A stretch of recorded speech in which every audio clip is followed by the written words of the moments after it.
네, 여러분 안녕하세요. 수정쌤입니다. 오늘은 건국대학교 수리논술에 대해서 말씀드릴까 하는데요. 작년 2025학년도 논술에 대해서 분석하고 올해 건국대 논술은 어떻게 준비하면 좋을지에 대해서 제가 아는 정보들 말씀드릴까 합니다. 건국대는 우리 수험생들이 보통 생각하는 명문대의 마지노선의 대학입니다.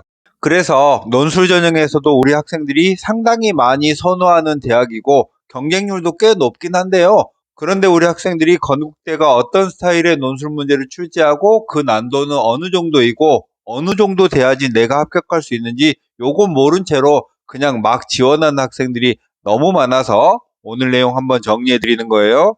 일단 작년에 건국대는 논술 100에 1000점 만점이었고요. 논술 시험은 보통 수능 시험 보고 나서 이틀 후쯤에 시험을 보고 수능 최저는 일반 자연계열은 2하보에 탐구 한 과목 반영하고요. 한국사 5등급 이내, 수의에는 국수형 탐 중에서 삼합사의 한국사 5등급 이내이고 건국대는 논술 전형에 지원하는 모든 학생이 국어, 수학, 영어, 탐구 2과목, 한국사까지 이렇게 수능 기본 과목을 전부 응시해야 되는 그런 대학이고 건국대 시험 범위는 고교 과정의 전체를 출제하는데 주로 중심축이 미적분에 있고요. 확률과 통계는 한 문제 정도 출제하는 그런 대학이고 자연계열의 시험 형식은 100분에 소문항이 거의 없는 4문제를 보고요. K의 자율전공은 100분에 국어 40%, 수학 60%고 국어 한 문제, 수학 한 문제인데 수학은 실질적으로 독립된 세문항을 보고 수학의 반영 비중이 60% 정도 되는데 오늘은 KU 자율전공에 대해서는 얘기하지 않겠습니다. 따로 한번 KU 자율전공은 정리를 할 필요가 있을 것 같고요. 건국대 논술 전형은 2025학년도하고 올해 2026학년도가 거의 바뀐 게 없습니다. 그러면 작년 2025학년도 기출문제에 대해서 말씀을 드려가기로 하겠습니다. 일단 출제는 고1 과정은 직접 출제됐다는 것보다는 문제 속에서 계산 공식의 일부로서 굉장히 자주 사용되고 고1의 과정 중에서는 주로 평면좌표, 직선의 방정식, 원의 방정식의 세부 공식들이 정말 많이 사용되는 그런 대학이고요. 문제 안에 실질적인 내용은 미적분에서 출제하는 문제가 가장 다수고 좀 더 좁혀보자면 적분은 다항함수 정도의 적분이 출제되고요. 미분은 초월함수의 여러 가지 미분적인 상황에 대해서 출제를 하는 그런 대학입니다. 그리고 이번에는 간만에 기하에서 꽤나 매섭고 어려운 내용으로 출제가 됐습니다.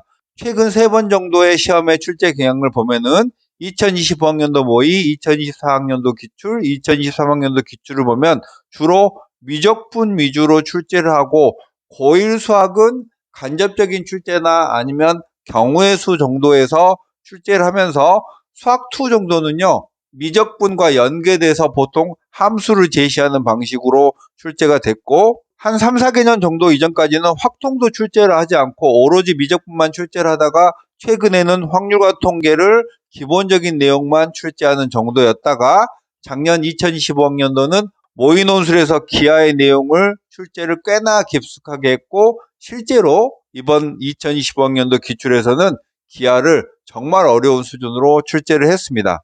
그러면 건국대 수리논술의 중요한 특징은 뭐냐면 일단 오로지 도형을 엄청 많이 냅니다. 문제의 직간접적으로 제시문에 원, 직선, 삼각형, 간단한 다항함수 등등의 도형과 그래프를 제시하고 여기서 각이나 길이나 넓이 등의 값을 함수로서 수식으로서 구하는 문제를 출제합니다. 이 과정에서 고1 수학의 평면좌표, 직선의 방정식, 원 등의 세부적인 공식을 엄청 많이 활용하는 대학이고 일단 소재들은 평이하지만 문제 안으로 들어가 보면 수능적 계산을 하는 문제는 거의 없고요. 여러분이 그러니까 수능 문제에서 계산해 오던 그런 평범한 방법으로 해결되지 않는 이런 문제들이 굉장히 많기 때문에 수험생이 갖은 수학 공식을 가져다가 이 문제를 해결하기 위해서 끙끙대면서 노력을 해야 되는 그런 대학이라고 볼 수 있고 저 역시 건국대 문제 풀 때 쉽게 툭툭 풀리진 않더라고요.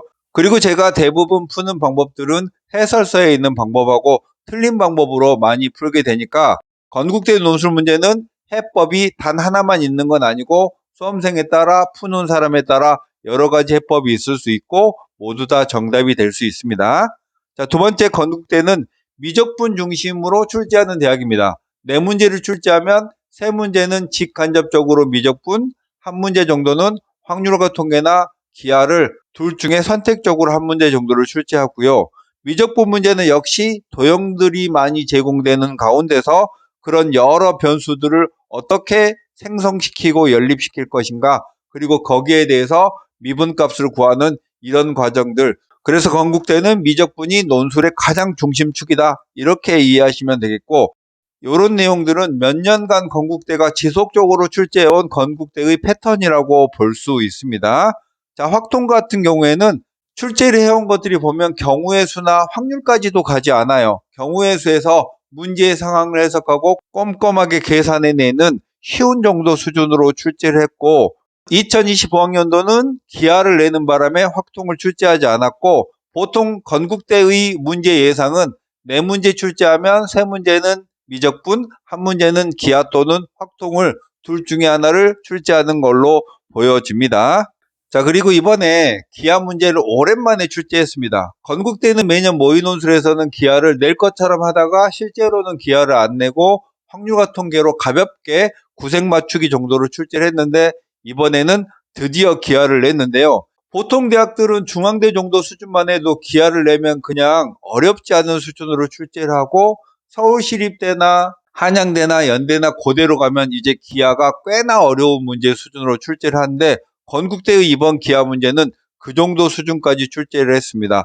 이번 건대 기하 문제만 보면 앞으로 건대를 어떻게 준비해야 될지에 대한 고민이 저도 많은데요. 제 생각에는 건국대가 한번 기하를 매섭게 이번에 오랜만에 출제를 했어요. 그러면 올해도 건대가 이 정도 수준으로 출제를 할 건가 고민을 해봤을 때 저는 그 정도로는 내지 못할 거라고 생각이 됩니다. 그렇더라도 우리 수험생들은 건대를 포함한 상위권 대학을 지원하려면 기하를 확실하게 준비해야 되는 건 맞으니까 준비를 하긴 하되 너무 놀라지는 마시기 바랍니다. 최근 시험지에서는 건국대는 자주 출제하고 있지는 않았다라는 사실을 확인할 수 있고요. 전체적으로는 건국대 논술 문제를 풀면서 총평을 하자면 중앙대 논술보다는 조금 더 어렵지 않나 라는 생각이 들었고, 아직 건대가 작년 논술에 대한 입시 결과를 발표하지 않았지만 건국대 논술을 준비하는 사람들은 중앙대보다 조금 더 어렵지 않을까, 서울시립대보다도 조금 더 어렵지 않을까, 이런 미리 마음의 준비를 하고 준비하시면 될 것 같고, 보통 우리가 논술 준비할 때 그 대학 논술 쉬워요 또는 어려워요 이렇게 많이 물어보시는데, 대학의 논술 문제는 쉽고 어려운 게 중요한 게 아닙니다. 그 대학의 네임밸류를 보고 내가 지원할지 말지를 결정하는 거예요. 건국대가 이렇게 논술 문제가 어려워졌다면 합격점이 그만큼 낮아질 거니까 너무 걱정하지 않아도 되겠고요. 여기 나온 표는 건국대는 최근에 논술의 형식이 내적 외적으로 가장 많이 변한 대학입니다. 2022학년도까지는 수학논술과 과학논술을 보면서 확통까지만 범위였다가 2023학년도에 수학 5문제를 보면서 과탐논술을 폐지했고요. 2024학년도에는 수학 4문제로 1문제를 줄이면서 기하를 출제 범위에 추가했는데, 실제로는 확통까지만 가볍게 출제를 했고, 작년에 드디어 수학 4문제에 기하를 공간도형에서 고난도 문제 수준으로 출제를 했습니다. 그래서 건국대 논술에 대한 하나 정도의 꿀팁을 드리자면, 건국대는 도형과 관련된 문제를 많이 출제한다고 했고, 그 도형이 그냥 제시문 위에서 삼각형, 원, 직선 등이 놓여져 있을 때 여러분들이 문제를 풀 때 꽤나 자주 제가 경험한 거는 좌표화를 통해서 점과 직선 사이의 거리, 두 점 사이의 거리, 그리고 벡터 이런 것들의 방법으로 풀면 조금 더 쉽겠다. 요건 제가 그냥 꿀팁으로 말씀을 드리는 겁니다. 그 다음 어떻게 준비할까는 이미 위에 많이 설명드린 내용 안에 정답이 있긴 합니다. 만약에 여러분이 건국대 수리논술을 준비하겠다라고 생각을 하신다면 일단 미적분 중심으로 출제될 걸로 예상을 하시면서 미분단원의 여러 가지 초월함수의 미분법이랄지 도형과 연관된 함수를 만드는 이런 여러 가지 방법들을 고민하시고, 확률과 통계도 출제는 할 수 있어요. 그렇다면 확률과 통계는 확률 정도의 단원까지 기본적인 개념을 탄탄하게 쌓아두는 거, 그리고 기하로 가면 건국대가 최근에 기하를 출제하지 않았지만 예전에 2020년 이전에 출제하던 때에는 그래도 공간 도형을 많이 출제하니까 건국대 기하 준비를 한다면 공간도형이 가장 1순위가 아닐까 하는 생각이 들고, 건국대는 100분의 4 문제를 봅니다. 그래서 다른 대학들보다는 단순하게 문제의 수가 적고 시간은 100분으로 비슷하니까 한 문제당 여러분이 가진 시간이 굉장히 많아요. 그래서 깊이 있는 수학을 하셨고 특히 고1 과정의 내용들이 머릿속에 잘 살아있는 학생이라면, 그렇지 않은 학생이라면 고1 내용을 많이 공부해서 머릿속에 담아야 하겠고요. 이미 말씀드렸듯이 건국대는 고1 도형에 관한 정리, 그리고 경우의 수도 가끔 출제를 하고, 이 지면에서는 말씀드리지 않았지만 KU 자율전공에서는 경우의 수 문제를 하나 출제했고, 건국대는 맛배기로 이런 거 하나 정도 넣는 대학이고요. 과거의 건국대 기출문제를 3, 4개년 정도 이상 풀어보면 건국대의 출제 경향을 알 수 있는 이런 대학이에요. 이렇게 해서 건국대 논술 준비하시고요. 2026학년도 건국대 수리 논술은 앞서 설명드린 작년 내용과 거의 변한 게 없습니다. 하나 정도만 짚어드리자면 건국대는 경쟁률이 보통 30대 1에서 80대 1, 인기가 없는 학과는 30대 1 정도, 인기가 많은 학과는 80대 1까지 정도 올라갔고요. 이하보의 최저 충족률은 70% 정도에서 낮은 학과는 한 62, 3% 정도까지 된다는 사실을 알고 지원도 하고 건국대 수리 논술 준비도 하면 되겠습니다. 건국대 논술의 실제 시험장에 가서 해야 될 행동들은 여기 적혀 있으니까 여러분이 한번 읽어보시면 좋겠고요.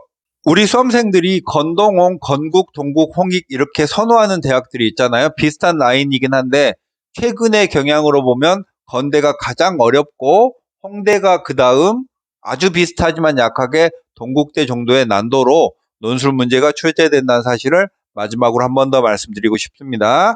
오늘 내용은 여기까지 할게요. 수정쌤이었습니다. 안녕.